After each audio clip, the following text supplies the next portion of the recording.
Olá pessoal, tudo bem? Eu sou o professor Lucas Eduardo e hoje nós vamos resolver juntos a prova do vestibular de verão da UEM do ano de 2025. Então acompanhe aqui comigo os próximos exercícios, já deixe seu like aqui embaixo, compartilhe com aquele amigo que você sabe que também vai fazer essa prova e vamos lá. Vamos começar então com essa questão número 31, a primeira questão de matemática da prova, que é sobre trigonometria, e aqui nós vamos usar algumas propriedades básicas da circunferência trigonométrica. Então, começando no número 1. Ele vai nos dizer assim: o comprimento de um arco na circunferência trigonométrica é numericamente igual à medida em radianos do ângulo central que o subentende. Para começar essa resolução, vou colocar uma circunferência aqui para que a gente consiga trabalhar sobre ela. Então, essa circunferência, vamos marcar aqui um ponto A, um ponto B, e nós temos esse arco AB aqui. E pegando o ponto central, né, a medida em radianos do ângulo central, nós vamos ter esse ângulo aqui, né? Então aqui vai formar um ângulo θ. E aqui nós temos o arco AB. E ele está dizendo que o comprimento desse arco é igual à medida em radianos do ângulo, né? Como que a gente pode calcular esse ângulo θ?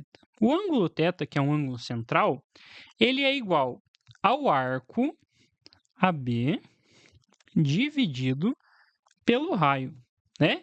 Esse raio que nós temos aqui, ele é o raio da circunferência trigonométrica.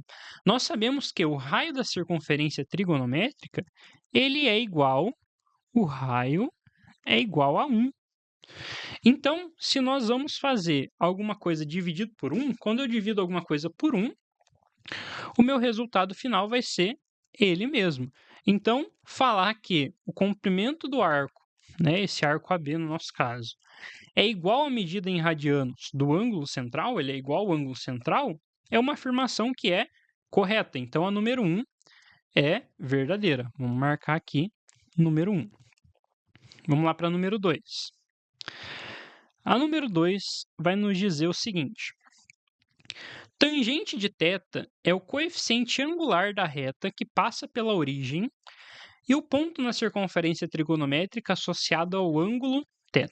Então, novamente, vamos desenhar aqui uma circunferência para que a gente possa usar ela, né, como base. E nessa circunferência, né, a gente tem aqui então ela dividida em 4 quadrantes e vamos passar uma reta aqui nesse meio aqui, né? Então, ficou um pouquinho fora aqui, mas não tem problema. Então, aqui nós temos um ângulo θ, né? E esse ponto aqui, ele tem tanto um valor de x quanto um valor de y, que é esse ponto aqui de x e esse ponto aqui de y, né? Então, a gente tem esse ponto aqui na circunferência. Só relembrando uma coisa, quando nós estamos trabalhando com um triângulo retângulo, quando nós queremos calcular o seno do ângulo alfa, nós usamos cateto oposto sobre hipotenusa. Quando nós queremos encontrar o cosseno do ângulo alfa, cateto adjacente sobre hipotenusa. Tangente do ângulo alfa, tangente é calculada como cateto oposto sobre cateto adjacente. Então, aqui, quem que nós temos, né? A nossa hipotenusa, que é esse pedaço aqui, ela é igual a 1, que é o raio da circunferência. Então, o nosso cateto oposto aqui nesse caso, nosso seno, né? Ó, então, se o seno está aqui, o cateto oposto é esse lado aqui, que é igual a y. Então, nesse caso, o seno desse ângulo, ele vale y. O cosseno desse ângulo vale x. E a tangente vai ser y dividido por x. Então, nós temos isso daqui, né? E ele está falando que o tangente de θ é o coeficiente angular. Então, o tangente desse ângulo, nós já achamos que é esse valor aqui. Agora, vamos encontrar o coeficiente angular. Como que eu encontro o coeficiente angular? Por aquela formulinha, né? Coeficiente angular é igual à variação de y pela variação de x. E nesse caso, nós teríamos, né? Quem que é a variação de y aqui? É o valor de y mesmo, dividido pelo a variação de x, é o valor de x mesmo, né? Pegando o ponto central e esse ponto aqui em cima. Então, nós percebemos que o coeficiente angular, ele é igual à tangente do ângulo θ nesse caso, né? Usei o ângulo alfa aqui, mas é o ângulo θ que a gente está trabalhando.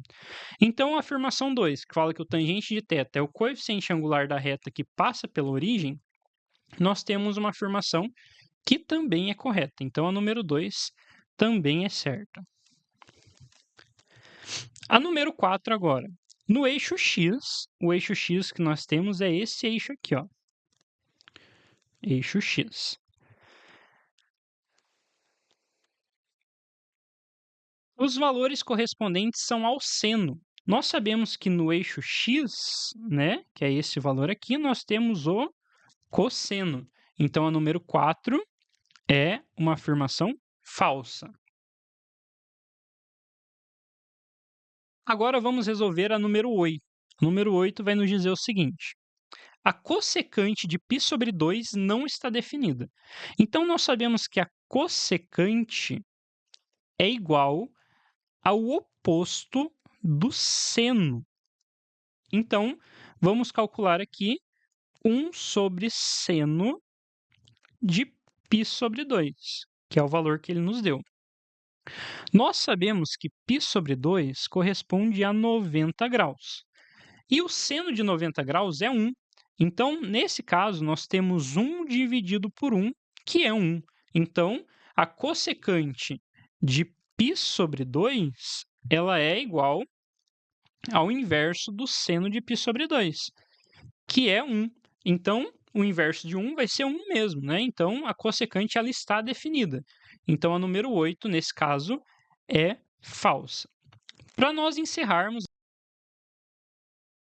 vamos resolver agora a número 16, que diz que menos cotangente de θ é o coeficiente angular de uma reta perpendicular a uma reta cujo coeficiente angular é tangente de θ.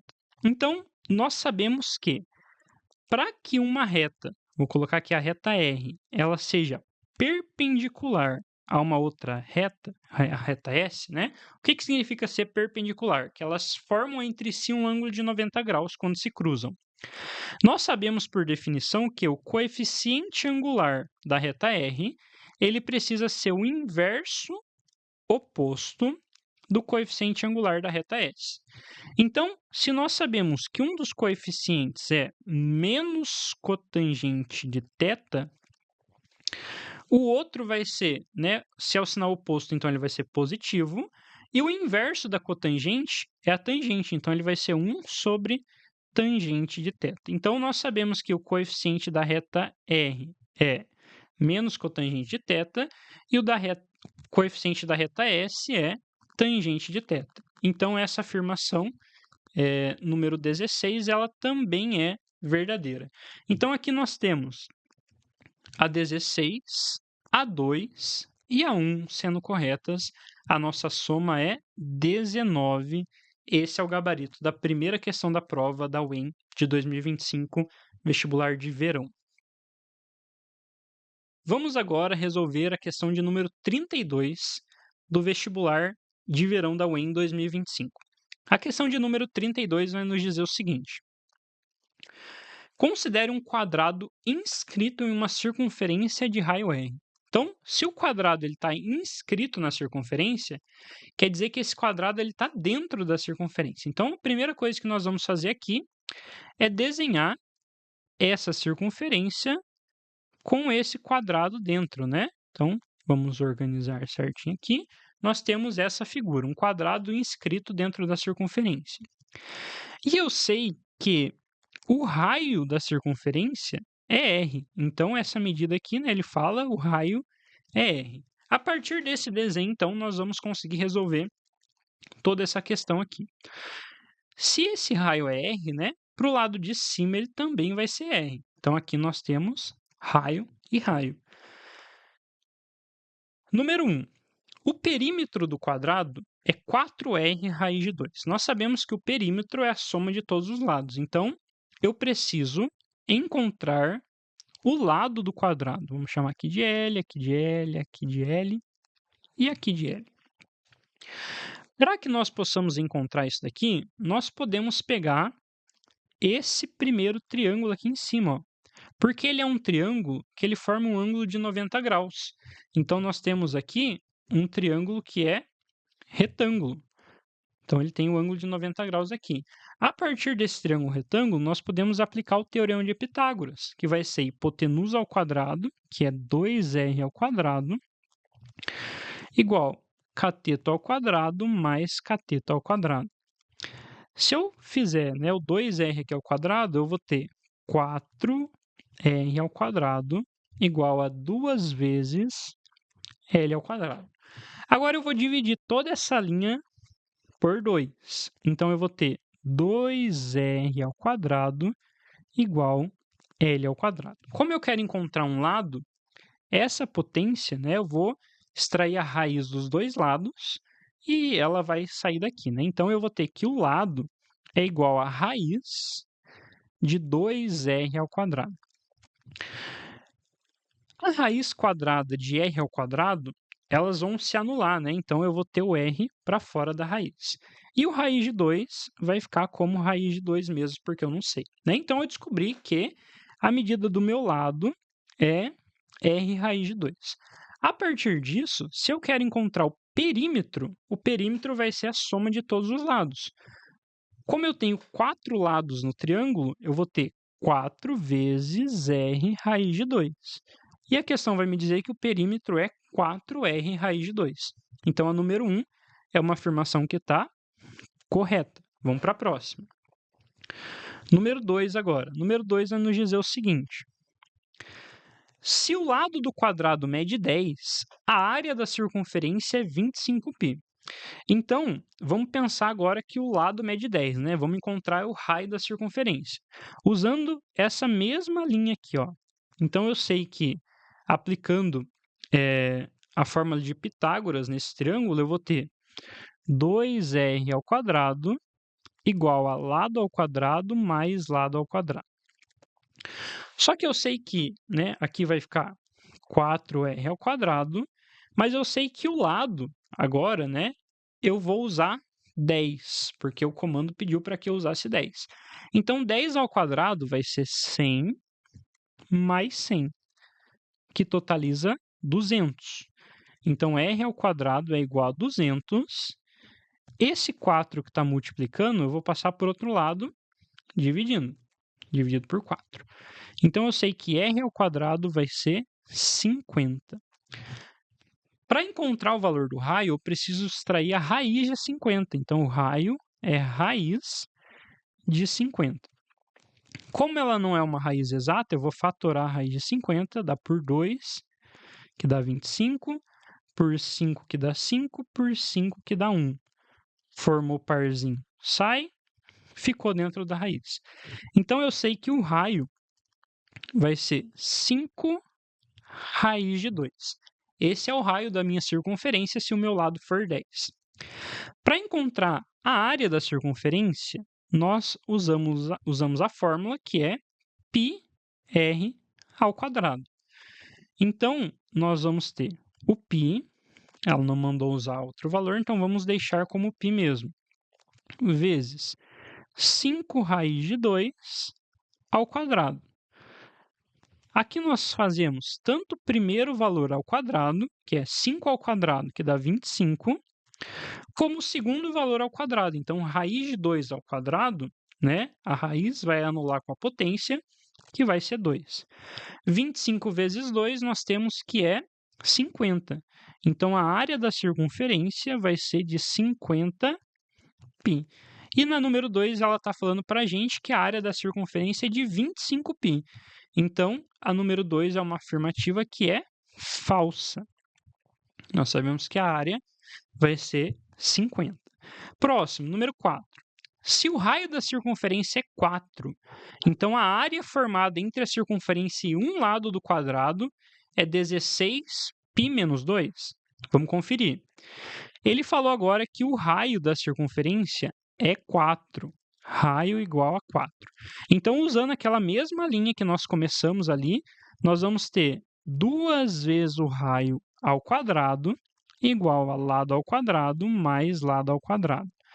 Se o raio agora é 4, 2 vezes 4 é 8, 8 ao quadrado é 64 igual a 2 vezes L ao quadrado. Esse 2 passa para o outro lado dividindo, nós teremos que 2 ao quadrado é igual a 32. Agora, nós precisamos encontrar a raiz de 32. Lado igual a raiz de 32. Fatorando o número 32, nós temos ele divisível por 2, que dá 16, por 2, que dá 8, por 2, que dá 4, por 2, que dá 2, e por 2, que dá 1. Formou parzinho aqui, formou parzinho aqui. Nós temos, então, que a raiz de 32 vai ser 4 raiz de 2. Tudo bem. Agora que nós sabemos que a raiz, o lado, ele é 4 raiz de 2, nós podemos encontrar tanto a área do quadrado quanto a área da circunferência, né? Então, a área do quadrado, ela vai ser, nós temos sempre lado ao quadrado, então vai ser 4 raiz de 2 ao quadrado, que vai ser 4 ao quadrado, 16, raiz de 2 ao quadrado, 2, que vai dar 32. Então, essa daqui é a área do quadrado. Agora, a área da circunferência. A área da circunferência é πr ao quadrado. Então, nós temos aqui π vezes o raio, ela me falou que é 4, então 4 ao quadrado, 16, que vai dar 16π. Como eu quero, o que ele está pedindo aqui no exercício, né? Ele está pedindo a área formada entre a circunferência e o lado de um quadrado. Então, ele quer basicamente esse pedaço aqui, ó. Eu vou fazer a área da circunferência, que é 16π, menos a área do quadrado, que é 32. Colocando isso daqui, o 16 em evidência, né? Eu tenho 16 vezes π menos 2, que é o que o exercício me falou, né? Porém, essa área é dos 4 lados juntos. Desse, desse, desse e desse aqui também. Mas o exercício, ele pediu de um lado. Então, se ele quer só de um lado, né? Eu vou ter que dividir esse valor por 4. Dividido por 4. Então, a número 4 aqui também, ela vai ser uma afirmativa que está falsa. Porque ele me deu o valor dela todo. Agora eu vou dar uma apagadinha aqui rapidinho e nós voltamos com a questão número 8. A questão número 8 vai nos dizer o seguinte. Todo triângulo inscrito no quadrado é retângulo. Então, ele está falando de todo triângulo que está dentro do quadrado, né? Mas, usando esse desenho que nós temos aqui mesmo, eu vou mostrar um exemplo para vocês de que, se eu pegar esse ponto aqui, ligar no ponto médio aqui, e ligar ele aqui nesse canto também, nós vamos ter um triângulo inscrito nessa circunferência. E esse triângulo, ele não vai ser um triângulo retângulo, né? Ele falou que todo triângulo inscrito é retângulo. Mas nós vimos aqui que é falso, né? Que nós temos um triângulo que é equilátero. Um triângulo que é isósceles. Então, a número 8 aqui, ela é falsa também, né? Número 8, falsa. Agora, nós vamos partir, então, para a número 16. A número 16 vai nos dizer o seguinte. Qualquer triângulo equilátero inscrito na circunferência possui área menor do que a área do quadrado? Vamos pensar numa coisa, então. Ó. Nós temos a área do quadrado quando ele é inscrito. A área do quadrado inscrito, ela é área igual a 2r ao quadrado. 2r ao quadrado. Essa é a área do quadrado quando ele é inscrito. E nós temos a área do triângulo, quando ele é inscrito. A área do triângulo, quando ele é inscrito, ela vai ser dada pela fórmula a área igual a 3 raiz de 3 sobre 4 r ao quadrado. Então, nós temos essas duas fórmulas para usar quando nós temos figuras inscritas.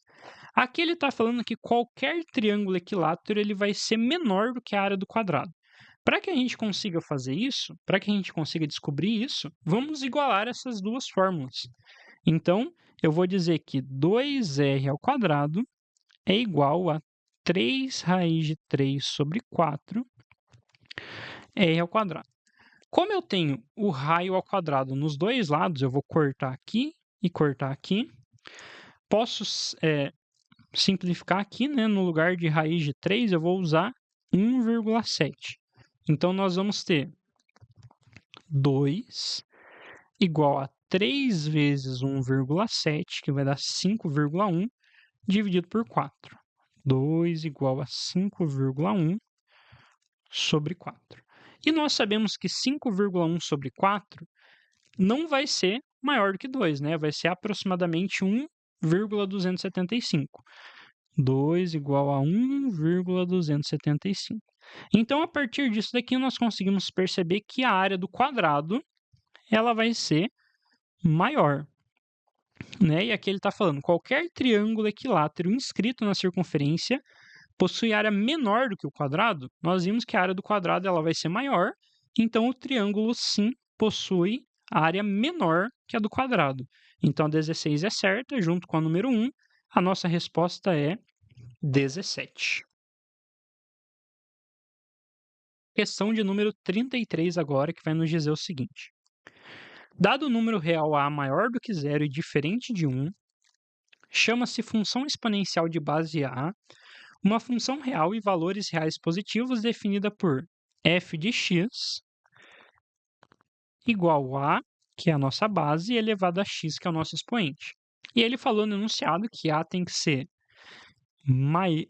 maior do que zero, né?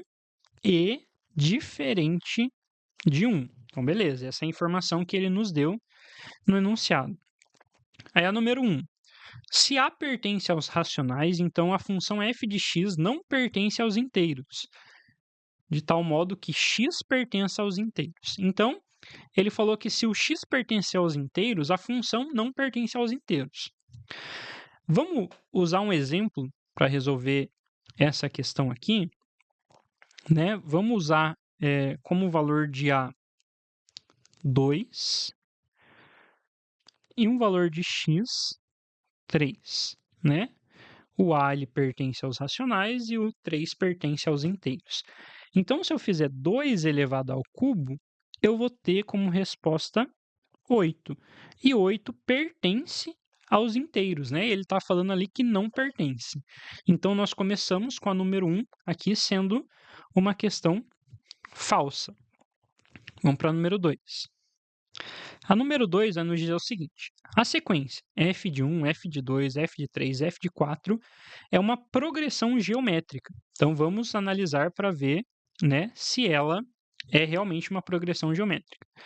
O que nós temos dentro do parênteses aqui é o valor de x. Então, aqui nós temos a elevado a 1, a elevado a 2, a elevado a 3, a elevado a 4 e assim por diante, né?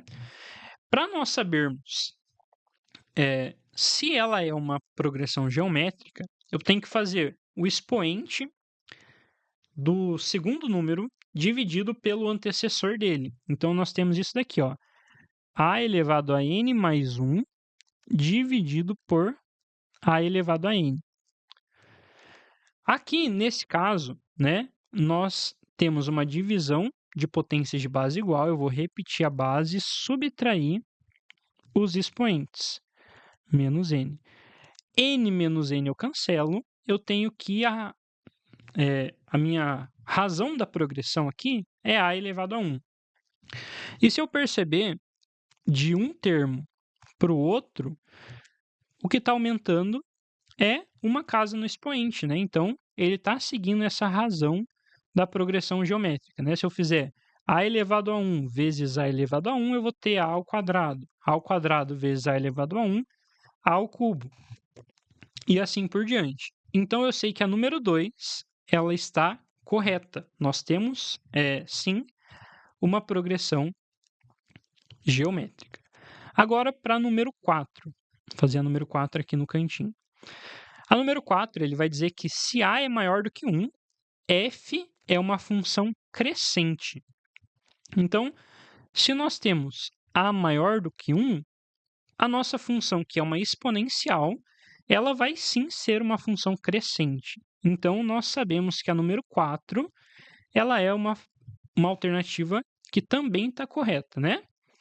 Nós temos dois possíveis intervalos, né? Deixa eu colocar essa explicação aqui para vocês, para uma função exponencial. Então, a base dela ela pode ser maior do que 0 e menor do que 1, e a base ela pode ser maior do que 1, né? Lembrando que ela tem que ser diferente de 1 e maior do que 0. Nesse primeiro caso, nós teríamos uma função que é decrescente. E nesse segundo caso, nós temos uma função que é crescente. Então, como nesse caso ele fala, né, sobre a função que é maior do que 1, nós temos que ela é correta então, certo? Vamos para a próxima. Deixa eu apagar isso daqui, né, que ficou para fora um pouquinho. Então, aqui ela é crescente. Tudo bem, número 8. Se A é menor do que 1, aqui no cantinho embaixo agora. Se A é menor do que 1, então f de x é menor do que 10 elevado a menos 33 para algum valor de x. Então, como eu falei, né? Se nós temos a função entre 0, com a base entre 0 e 1, essa função ela vai ser decrescente. E quando ela é decrescente, nós temos um esboço mais ou menos assim, ó. A função ela vai passar aqui no 1 e ela vai estar assim. Ela nunca vai tocar nesse eixo x aqui, mas ela vai sempre tender a 0, né? Ela tende a 0. Esse valor que ele me deu, né, a função f de x vai ser menor do que 10 elevado a menos 33, ele mesmo sendo um valor que é muito pequeno, eu sei que uma hora o meu gráfico ele vai ser menor do que isso daqui, né? Porque ele está tendendo a 0. Então, cada vez ele vai se aproximar mais de 0, mas nunca vai tocar no eixo x. Então, essa número 8 é também verdadeira, né? Aproveitando esse gráfico aqui, quando nós temos, então, nesse caso, a função decrescente, ela tem esse formato. E se a função fosse crescente, ela vinha tendendo do 0 e cruzaria aqui, né? Então, são duas funções opostas. Essa daqui é de quando o A é maior do que 1.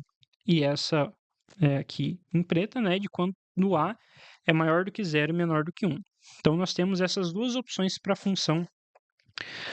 função exponencial, que é o que a gente está trabalhando aqui. E por último, na número 16, ele vai nos dizer o seguinte: f de 21 é menor do que f de 22 para todo valor de A maior do que 0.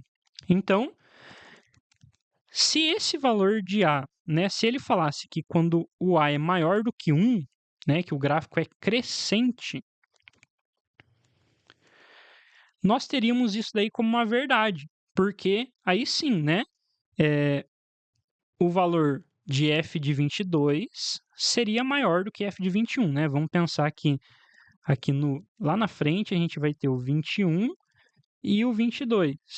E como ele está crescendo, né, aqui no ponto do 21, ele vai ser menor do que no ponto do 22.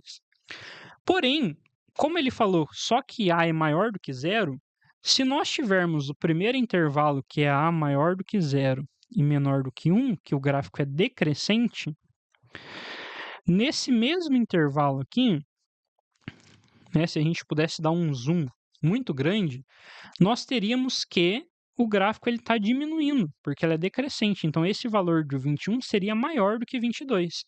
Então, como ele usa para todo valor, nós temos que a número 16 é falsa. Então, as nossas alternativas certas aqui foram a número 2, a número 4 e a número 8, totalizando 14 pontos. Então, esse é o gabarito da número 33. Vamos para a próxima.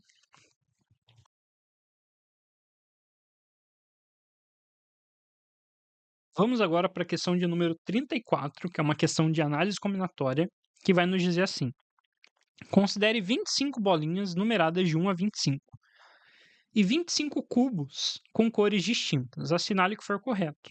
Então, nós temos 25 bolinhas e 25 cubos. Vamos para o número 1.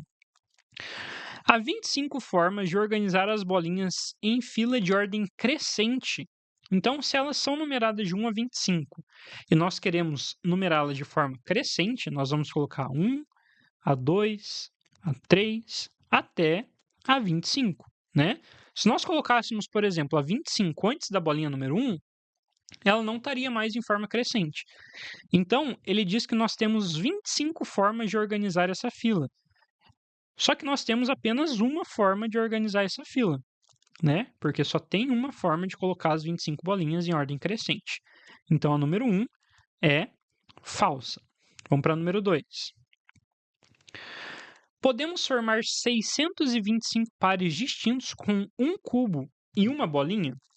Então, para nós calcularmos isso daqui, ele está nos dizendo que ele quer um cubo e uma bolinha, né? Um de cada. Um cubo e uma bolinha. Agora eu vou dar uma dica para vocês. Toda vez que nós temos uma questão de análise combinatória, esse E, ele tem o papel de dizer que é uma multiplicação. Outra coisa que podia aparecer aqui é a palavra ou. E quando aparece a palavra ou, né, nós temos uma soma. Então, se nesse caso ele falou um cubo e uma bolinha, nós temos uma coisa e outra, nós temos uma multiplicação. Então, como eu tenho 25 cubos vezes, eu tenho também 25 bolinhas, 25 vezes 25 vai dar 625. Então, a número 2, ela é correta. Número 2 está certo. Vou marcar um X nela aqui. E vamos para a próxima. Número 4. Se enfileirarmos as 25 bolinhas e, lembra do que eu falei do E, depois os 25 cubos, teremos 25 fatorial mais 25 fatorial. Então, ele quer que a gente enfileire as 25 bolinhas. Então, eu tenho 25 fatorial maneiras de enfileirar as bolinhas. E, então, se é E, eu tenho uma multiplicação, 25 cubos, fatorial de 25. E aqui, na resposta, ele me traz o sinal de mais ao invés do sinal de vezes. Então, a número 4 também é uma questão falsa. Vamos para a próxima, número 8.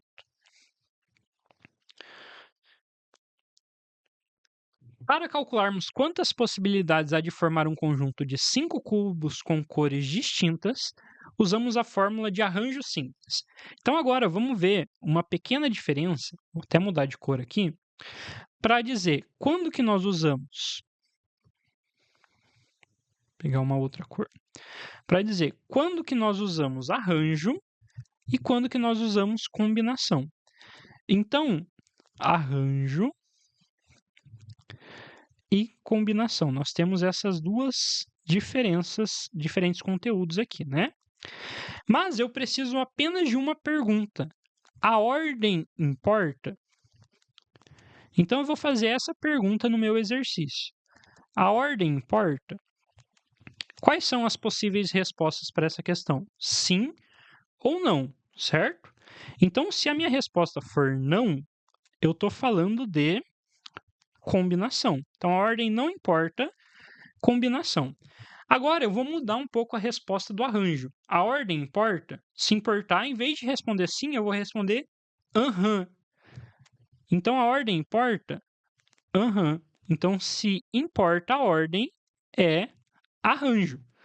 Agora, vamos pensar nesse caso, se a ordem vai importar, né? Como que eu sei se a ordem importa ou não? Ele está falando que eu quero formar 5 cubos com cores diferentes. Então, imagina que eu vou pegar um cubo verde, um cubo amarelo, um cubo cinza, um cubo preto e um branco, né? Se eu trocar a ordem dessas cores, vai fazer alguma diferença na minha vida, né? Peguei um cubo verde, amarelo, cinza, preto e branco. Então, trocou a ordem ali dos dois últimos, né? Mudou alguma coisa? Mudou o resultado? Mudou? Não mudou nada nesse caso, né? Então, se não mudou, nós temos uma questão de combinação. E aqui ele está falando que é arranjo simples. Então, a número 8 também é falsa. Vamos para 16. Por último, a 16. Se juntarmos todos os objetos para contar quantos subconjuntos de 3 objetos podemos formar usando a combinação simples, usamos a combinação simples. Então, se eu juntar as 25 bolinhas e os 25 cubos, eu vou ter 50 materiais no total, né? E eu quero escolher desses 50 materiais subgrupos de 3, né? Então, eu vou juntar de 3 em 3. A ordem importa se eu pegar uma bolinha cinza, um cubo vermelho e uma bolinha branca. Se eu mudar essa ordem, vai fazer alguma diferença? Não, vai ser o mesmo conjunto. Então, se vai ser o mesmo grupo, né? Nós temos uma combinação de 50 elementos para 3. É uma questão de combinação. E aqui ele não está nem pedindo o resultado, né? Ele está só perguntando se é combinação. Então, nesse caso, sim, é combinação. A 16 é correta também. Então, nessa questão de número 34, nós tivemos como certa a número 2 e a número 16, totalizando no nosso gabarito 18. Certo? Vamos para a próxima. Vamos agora para a questão de número 35, que é uma questão de função logarítmica. Então vamos lá. Considerando a função f de x igual a log de x na base 10, assinale o que for correto. Número 1. Vamos começar com a número 1. f de 2 é igual a f de 30 menos f de 15. Vamos substituir tudo isso daqui na função. Ele está falando que o log de 2 na base 10 é igual ao log de 30 na base 10 menos o log de 15 na base 10. Quando nós temos uma operação de menos entre dois logaritmos, nós podemos escrever da seguinte maneira.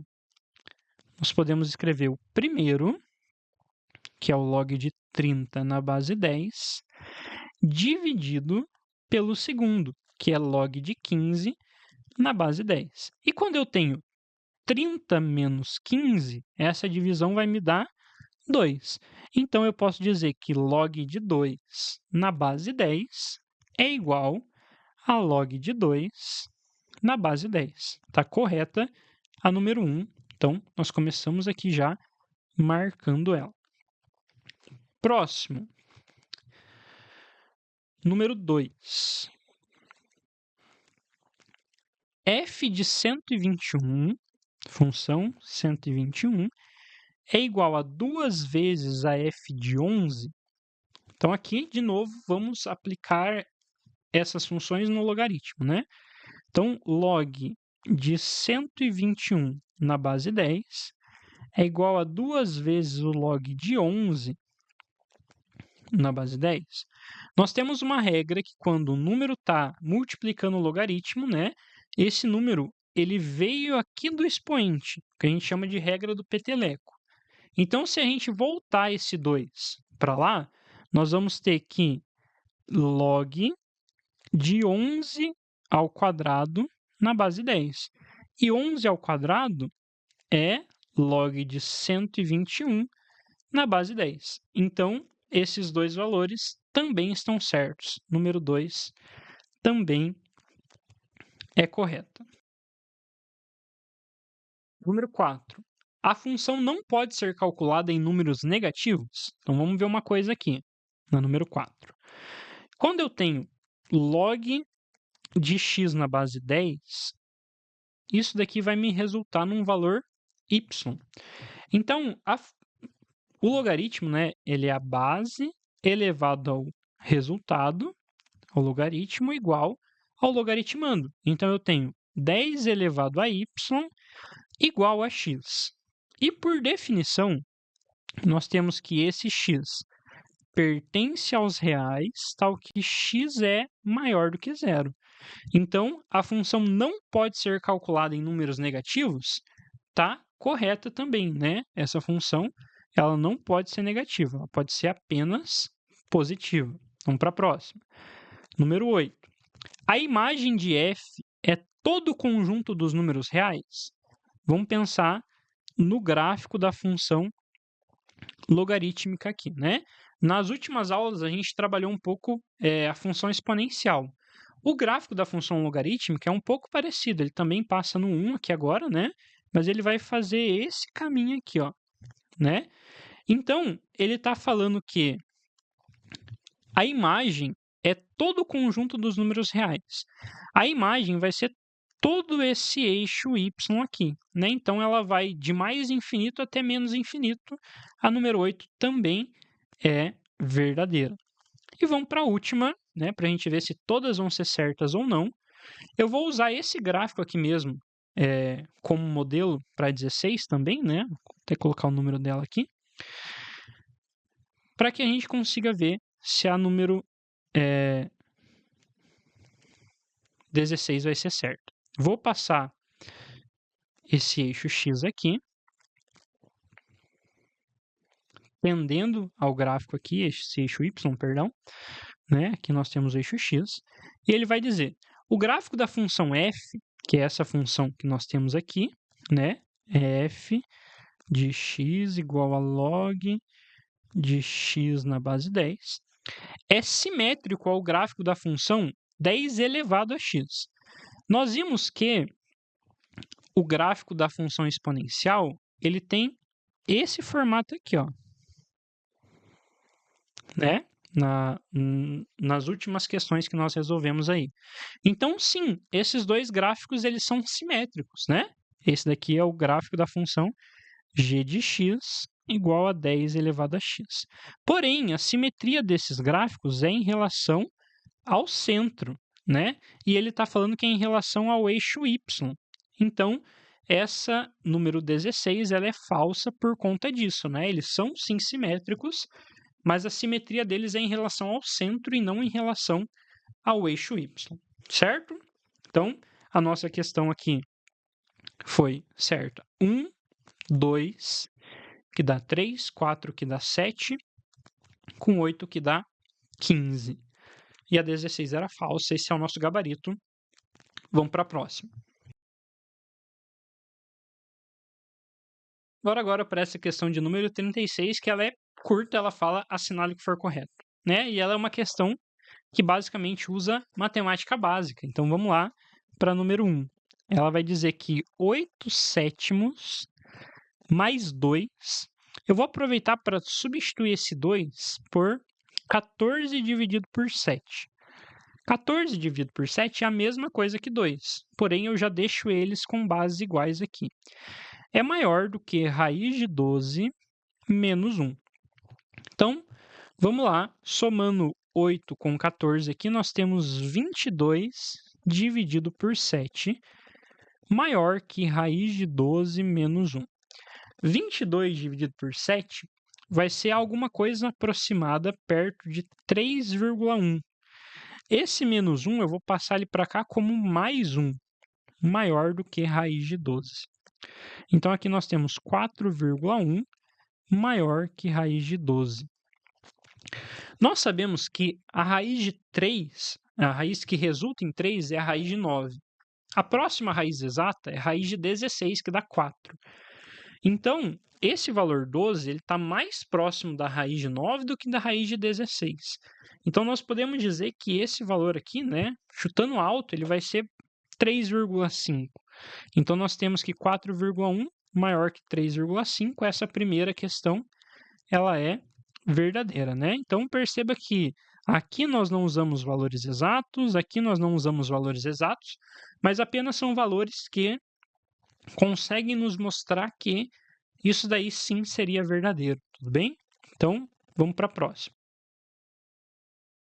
Vamos agora para número 2. Para começar a resolver a número 2, vamos relembrar alguma coisa.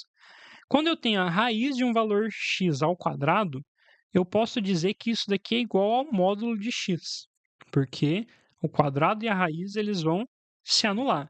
Então, aqui eu tenho raiz de 3/5 menos 5/3 menor do que a segunda parte, né, que é raiz de 3/5 menos 5/3 ao quadrado. E eu acabei de ver que isso daqui é a mesma coisa que o módulo. Então, percebam que eu tenho a mesma coisa dos dois lados. Então, não tem como esse primeiro lado ser menor do que o outro, sendo que eles são iguais. Então, essa número 2 é falsa. Próximo, número 4.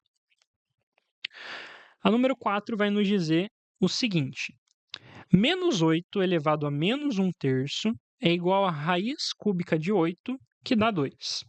Vamos até escrever aqui, ó, menos 8 elevado a menos 1/3 é igual a raiz cúbica de 8, que dá 2. Realmente, a raiz cúbica de 8, ela dá 2. Mas vamos relembrar uma coisa antes. Quando eu tenho a elevado ao número negativo, eu vou inverter isso daqui. Então, vai ficar 1 sobre a elevado a n. Então, aqui, o que a gente pode fazer? Nesse menos 8 aqui, eu vou escrever ele como menos 2 elevado ao cubo elevado a menos 1/3. E resolvendo isso daqui, né, eu posso simplificar esse 3 com esse 3. Como eu ainda tenho um expoente negativo aqui, eu vou ter isso daqui, ó, menos 2 elevado a menos 1, que vai ser a mesma coisa, né? Seguindo essa propriedade que eu acabei de mostrar para vocês, vai ser 1 sobre menos 2. E ele falou que a minha resposta era 2. Então, isso daqui são duas coisas que são diferentes, né? Então, a número 4, ela também é falsa.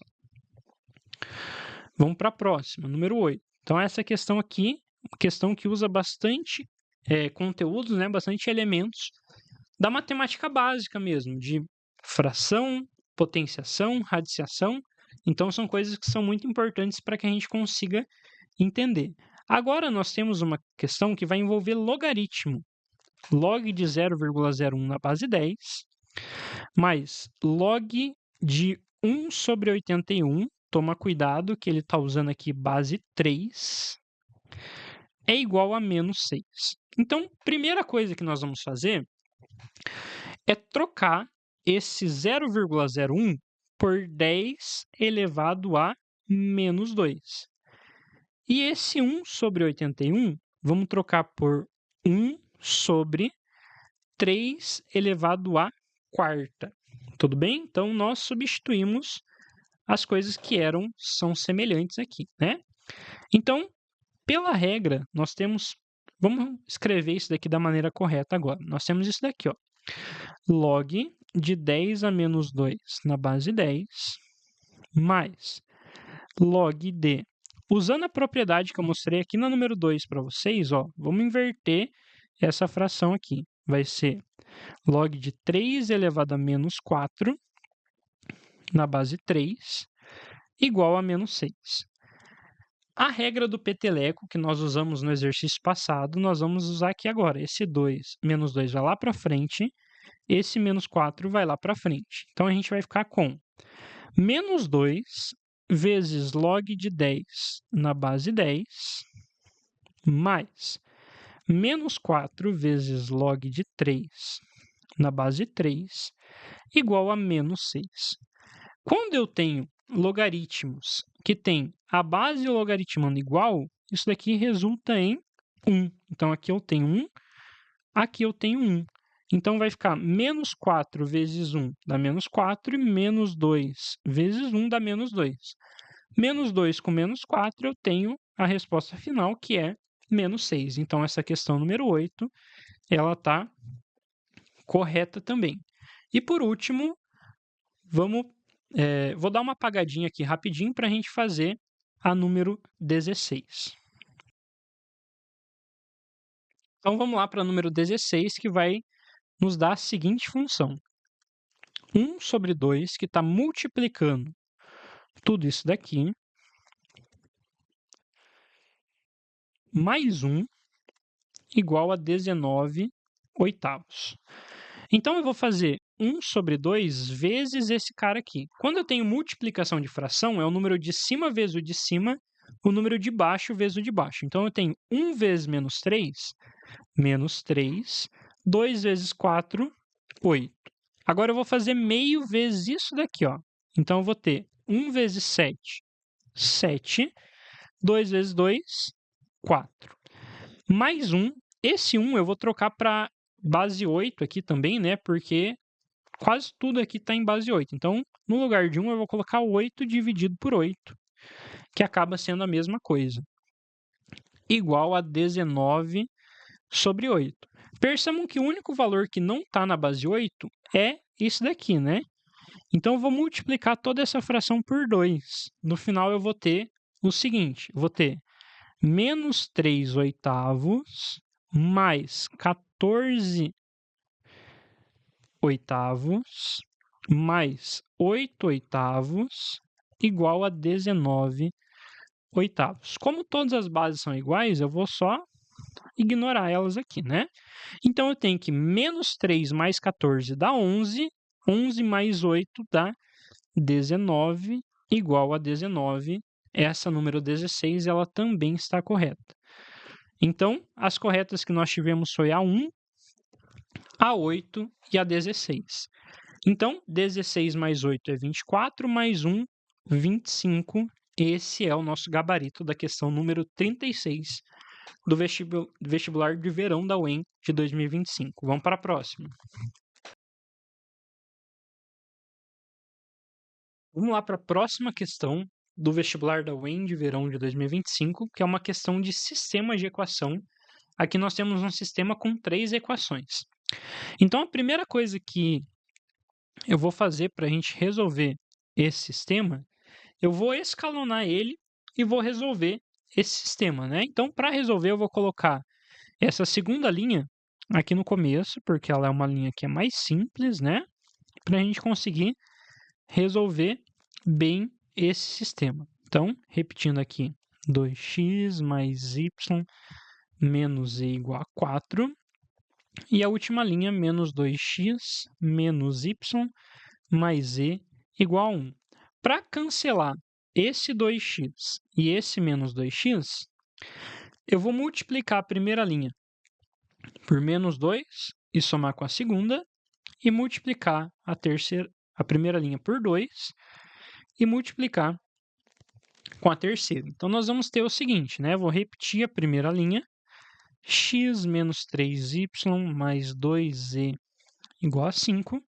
Agora, vamos lá. X vezes menos 2 dá menos 2x. Somado com 2x, vai cortar. Menos 3y vezes menos 2 vai dar 6y. Com mais y, eu tenho 7y. 2z vezes menos 2 dá menos 4z. Com menos z, menos 5z. E, por último, 5 vezes menos 2 dá menos 10. Com 4 dá menos 6. Então, nós fizemos a primeira parte aqui da segunda linha. Vamos fazer agora a mesma coisa, só que com esse 2 para somar com a terceira linha. Vamos lá. X vezes 2, 2x, com menos 2x, corta, eliminou.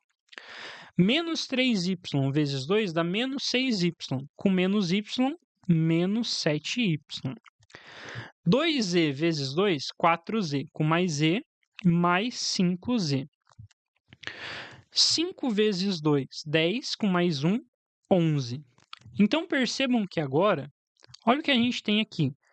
Nós temos essas duas linhas muito parecidas. Se eu fosse tentar cancelar esse 7y aqui, né? Eu iria multiplicar essa linha por 1 e somar com a de baixo. E aí eu teria 0y mais 0z igual a 5. Quando nós chegamos em alguma coisa parecida com isso daqui, né? Que valor que eu multiplico por 0 mais um outro valor que eu multiplico por 0, que dá 5, nós temos um sistema que a gente chama de sistema impossível, né? Porque nada que eu multiplique por 0 pode alcançar o 5. Então, aqui nós temos um sistema que é chamado de sistema impossível. Então, olhando as alternativas, vamos lá. Número 1, esse sistema possui infinitas soluções? Falso, a gente acabou de ver que ele é um sistema que é chamado de impossível. Número 2, x2, y0 e z0 é uma solução para esse sistema? Ele não tem solução, ele é um sistema impossível. Então, a 2 também está falsa. Vamos para a próxima, número 4.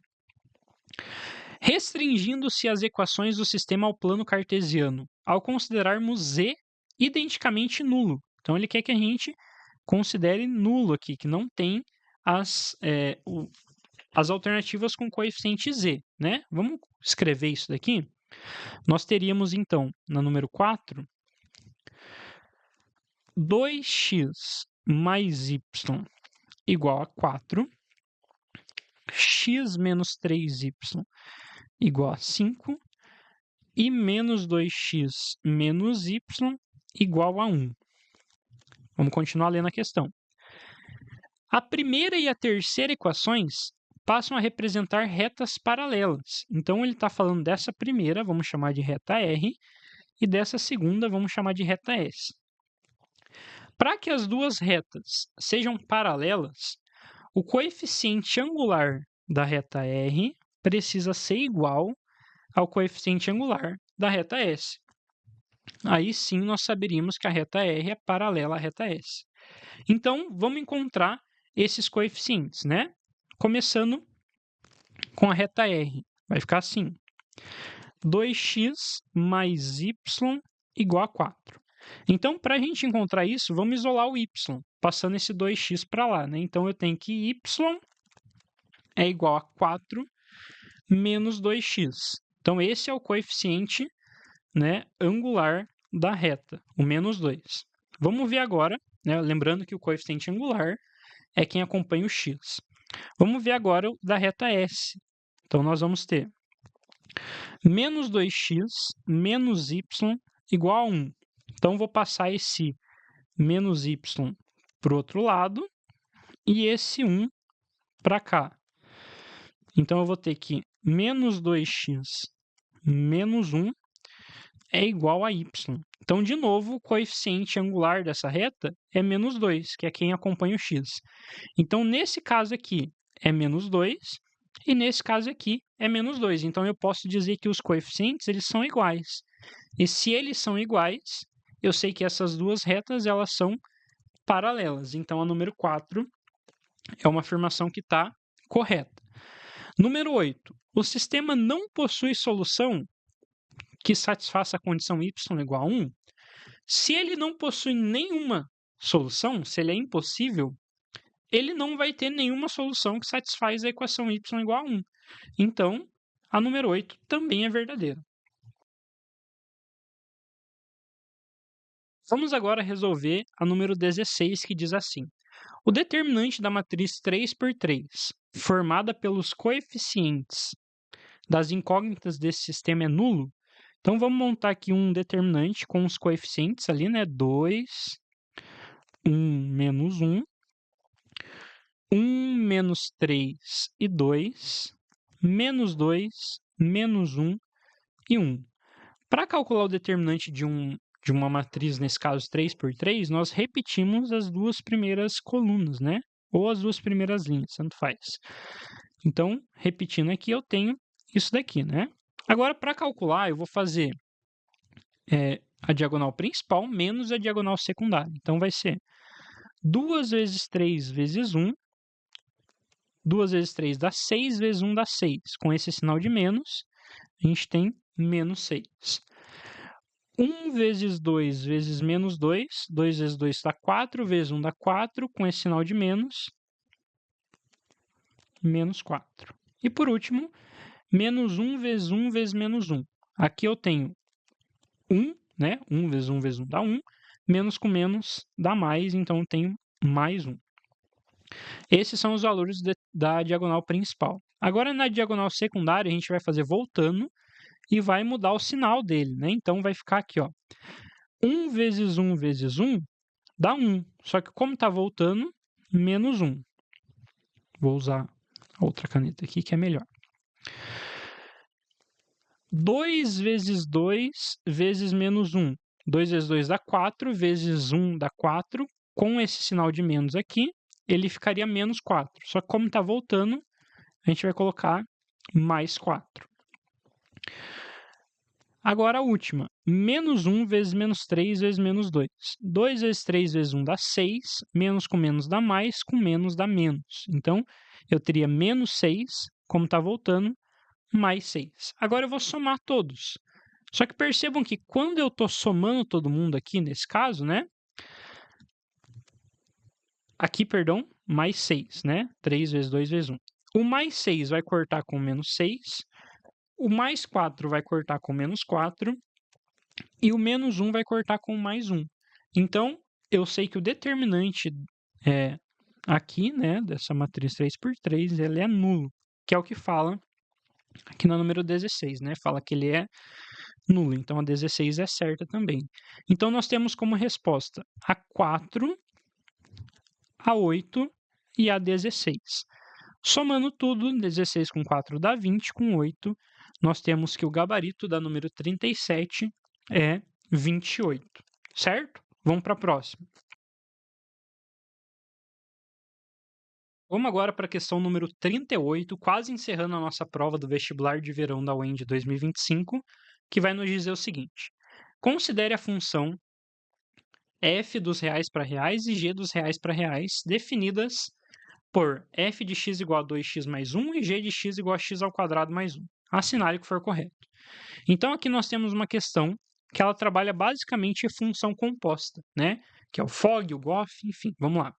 Primeiro, g de f de meio é igual a 5. Primeiro, vamos calcular quanto que é f de 1 sobre 2, né? Então, vai ficar 2, seguindo a função f de x, 2 vezes 1 sobre 2, menos 1. Aqui eu vou cortar esse 2 com esse 2. 1 menos 1 é 0. Então, f de meio é 0. Agora, como ele quer g de f de meio, que é 0, eu vou calcular o g de 0. E o g de 0 vai ser, substituindo na função g, 0 ao quadrado mais 1. 0 ao quadrado é 0, mais 1, eu sei que essa função aqui resulta em 1. E ele falou que ela resulta em 5. Então, nós sabemos que essa número 1, ela está errada, né? Falsa. Vamos ver a próxima, número 2, que diz que a função composta FOG e GOF são funções sobrejetoras. Primeiro, vamos ver a função FOG, que é a f de g de x. Então, vai ficar assim. 2 vezes a função g, que é x ao quadrado mais 1, menos 1.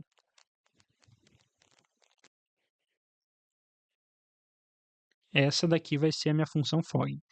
2 vezes x ao quadrado, eu tenho 2x ao quadrado. 2 vezes mais 1, eu tenho mais 2, menos 1. Então, a minha função f de g de x, ela vai ser 2x ao quadrado mais 1. Essa daqui é a minha função FOG, né? O gráfico dessa função, ele seria basicamente uma parábola que estaria assim, né? E ele fala que ela é sobrejetora.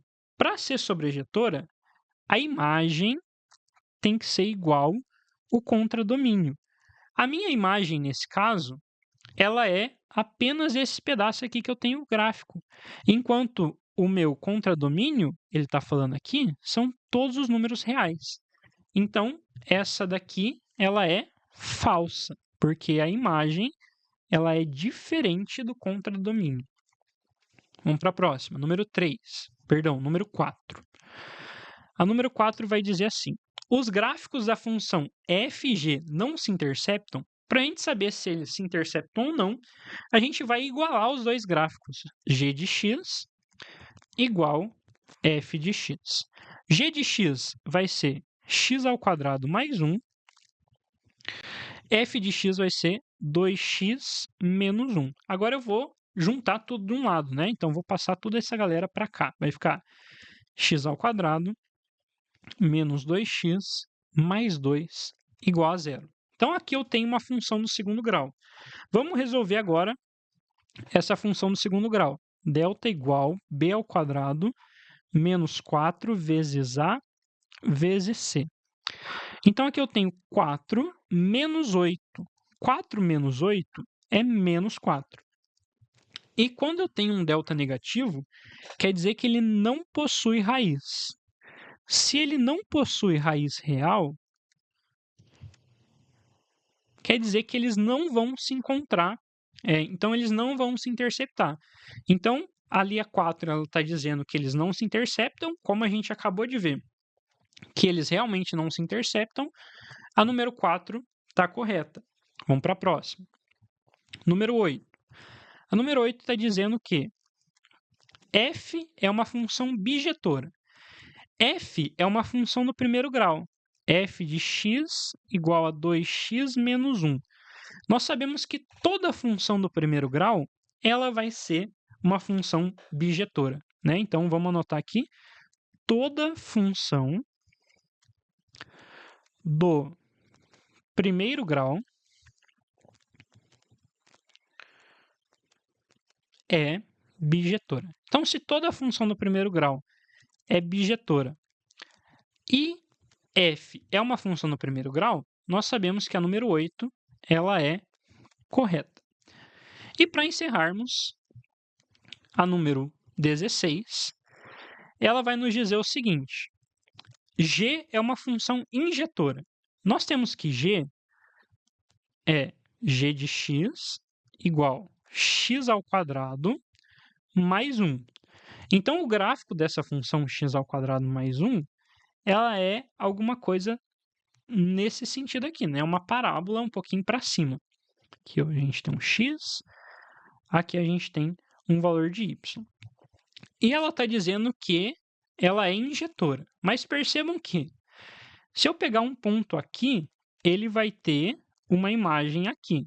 Se eu pegar um ponto aqui, ele vai ter a mesma imagem. Então, dois valores de x têm um único correspondente em y.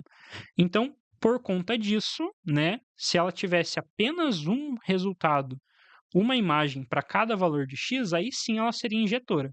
Como nesse caso eu tenho dois valores de x diferentes e eles têm a mesma imagem, ela não é uma função injetora. Então, a número 16 é falsa. Então, como soma aqui, nós temos apenas a número 4 e a número 8. Então, o nosso gabarito da questão número 38 é 12, certo? Então, encerramos a 38, que era sobre função injetora, bijetora, composta, e é isso, beleza? Gabarito 12, vamos para a próxima, estamos quase no final dessa provinha do vestibular de verão da UEM de 2025. Bora! Vamos para essa questão número 39 agora, que vai nos dizer o seguinte, vamos anotando as informações aqui. Considerando que os pontos A e 0, lembrando que esse daqui é o valor de x, esse é o valor de y. O ponto B é 0 e b, valor de x e valor de y. E o ponto C é a e b, valor de x e valor de y. Em que A, B pertence aos reais, assinale o que for correto. Então, vamos lá para as alternativas. Número 1. Se A é igual a B, então estou dizendo que esses dois caras aqui são iguais. Vamos pensar que os dois são iguais a A, né? Então a gente teria A e 0, 0 e A, e A e A. O triângulo é equilátero? Vamos dar algum valor aleatório para esse triângulo. Vamos pensar que A vale 2. O que eu teria aqui?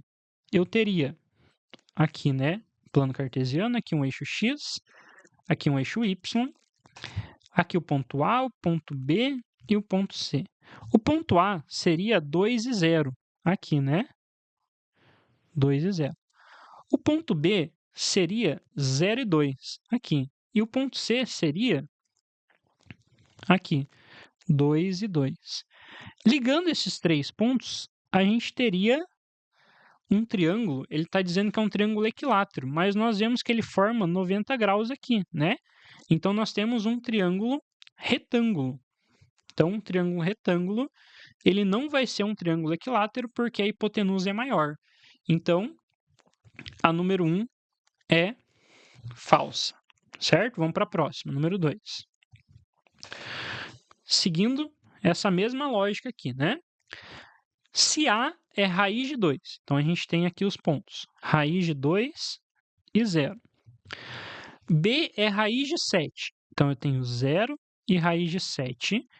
E o ponto C é AB, então vai ser raiz de 2, raiz de 7. A altura do triângulo ABC relativa ao lado AB tem medida raiz de 14 sobre 3? Então vamos pensar. Vamos fazer de novo um plano cartesiano aqui. Aqui o eixo x, aqui o eixo y. Raiz de 2 vai ser basicamente 1,4. Então a gente tem aqui, ó, raiz de 2. Raiz de 7 vai ser alguma coisa perto de 3, né? 2,8, 2,7. Então a gente tem alguma coisa aqui, ó, raiz de 7.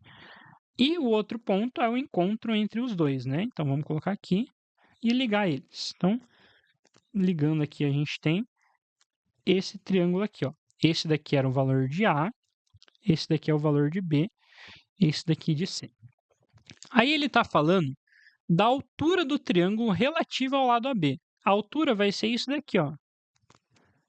A altura relativa ao lado AB.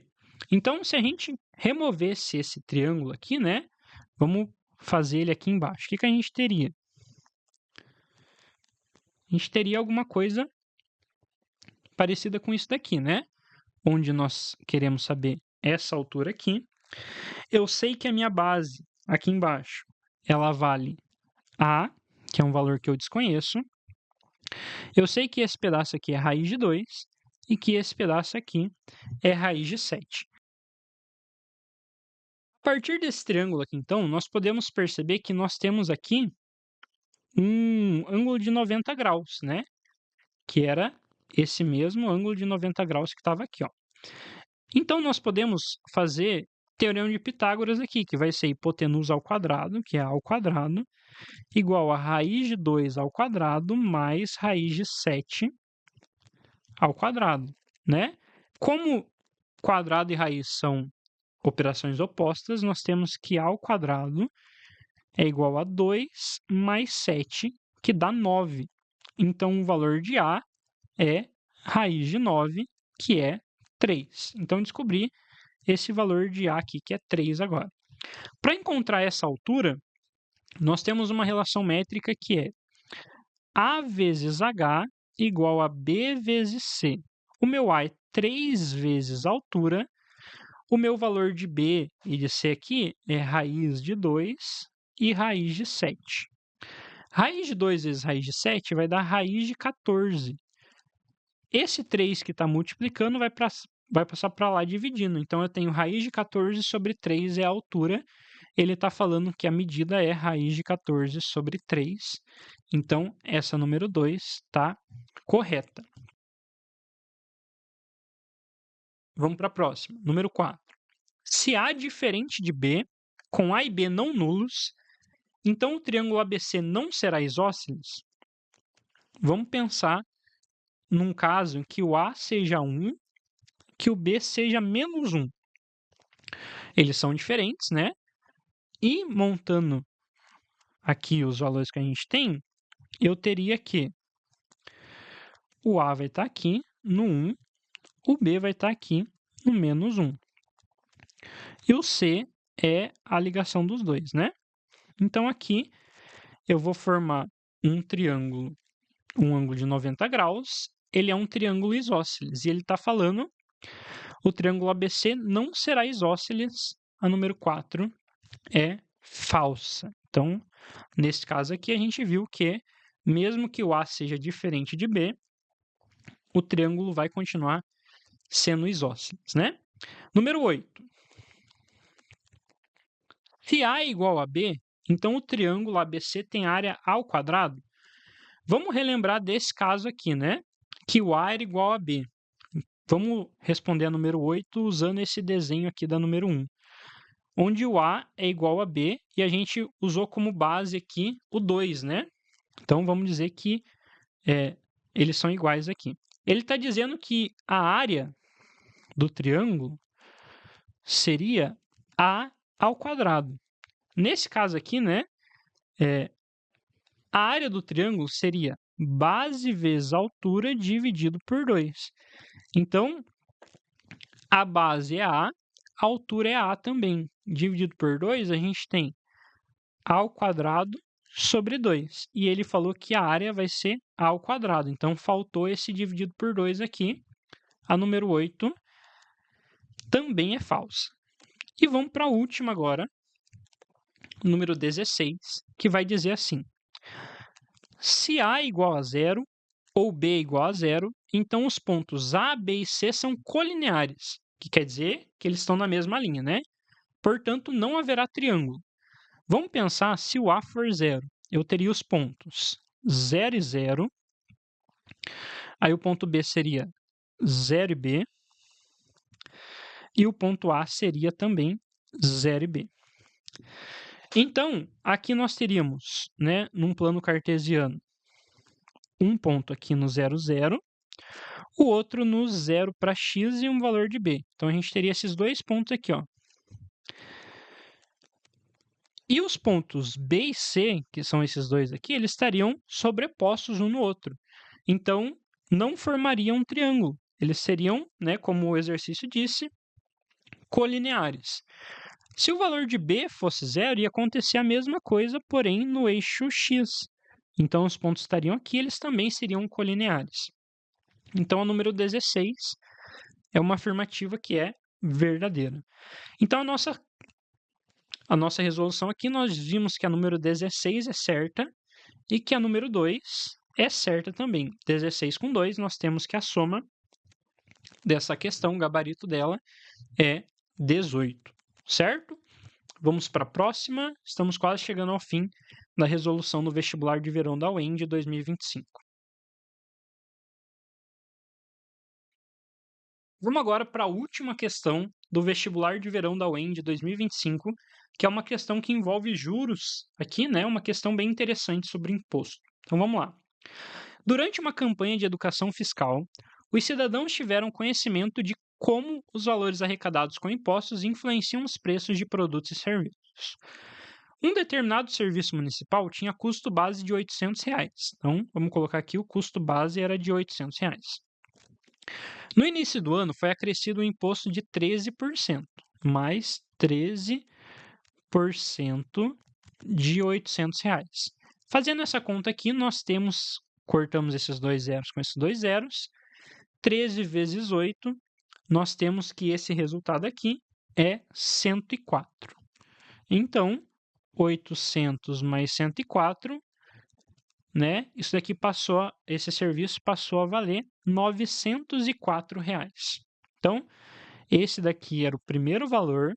Aí a gente teve um acréscimo de 13%, foi para 904. Vamos continuar. Sobre o valor original. Mas após pressão popular, a prefeitura ofereceu um desconto de 10%. Então, nós tínhamos agora o 904, teve um desconto de 10% de 904. Quando eu quero, aqui eu posso cortar um zero, né? Eu tenho 904 dividido por 10. Quando eu quero calcular 10% de alguma coisa, é só eu voltar uma casa na vírgula, né? Então, 904, voltando uma casa, eu vou ter que o desconto foi de R$ 90,40. O valor de 10% de 904 é 90,4. Resultando, então, num valor final de 813,60. Como forma de incentivar a regularização? Nesse contexto, assinale o que for correto. Então, nós tínhamos 3 períodos aqui, né? O primeiro período, que era o valor, que ele era de R$ 800. Esse valor sofreu um acréscimo de 13%, que passou a custar R$ 904. Aí ele sofreu um desconto de 10% e passou a custar R$ 813. Vamos olhar as alternativas agora. Número 1. O valor pago após o desconto foi de R$ 813,60? Correto, que a gente acabou de ver aqui. O valor foi de R$ 813,60. Número 2. O aumento de X% resulta em um valor de V mais X%? Então, vamos pensar ali no aumento de 13%, né? Eu poderia colocar que o aumento de 13% era 800 mais 13%. Só isso daqui estaria certo? Não, porque eu preciso representar o quê? É 13% de quem? De 800. Então, precisaria trazer o 800 aqui de novo, né?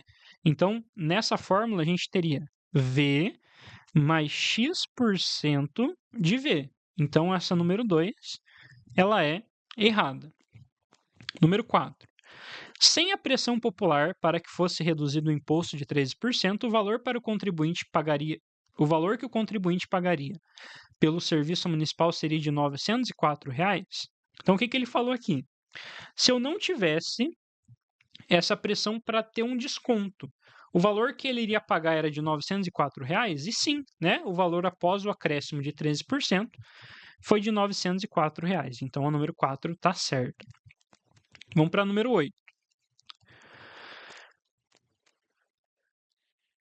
Se o acréscimo fosse de 10% e o desconto fosse de 13%, o valor final seria menor que o valor inicial? Então, vamos lá. Era 800, aí ele sofreu um acréscimo de 10%. 10% de 800 vai ser R$ 80. Então, ele passou a ser 880. Agora, ele vai sofrer, vou colocar aqui que ele teve um acréscimo de 10%. Agora, ele vai sofrer um desconto de 13% de 880. Esse desconto de 13% de 880 vai resultar em R$ 765,60. Então, esse valor é o valor final. Ele diz que esse valor é menor que o valor inicial. Se o nosso valor inicial era R$ 800 e resultou num valor de 765, a nossa conta ela é correta, né? Como que eu poderia calcular isso daqui? Eu poderia fazer assim: 13% de 880. Corto um zero aqui. Faço 13 vezes 88, que é, vamos fazer aqui, 8 vezes 3 dá 24. 8 vezes 1 dá 8, mais 2 dá 10. 8 vezes 3, de novo, dá 24. Vai 2. 8 vezes 1, 8, mais 2, 10.